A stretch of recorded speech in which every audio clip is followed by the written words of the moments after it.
Was haben wir hier? Einen kleinen Auffahrunfall. Stoßstange leicht kaputt, Grill kaputt. Also machen wir das neu. Wenn du einen Unfall hast, kommst du uns vorbei. Das ist ein Audi. Kannst also auch mit dem Audi kommen. Ist das die Stoßstange, die drinnen hängt? Ja, genau. Ja. Das ist ein Audi. Wenn du einen Unfall bei deinem USK hast, bist du natürlich bei uns auch richtig. Wenn du einen größeren Unfall hast, bist du bei uns auch richtig.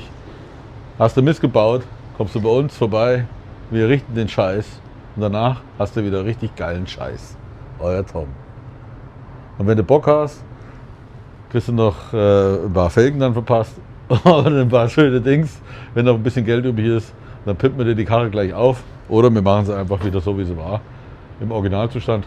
Mit Originalteilen. Oder wenn du sagst Zubehör, dann Zubehör. See you later. Bye bye. Euer Tom.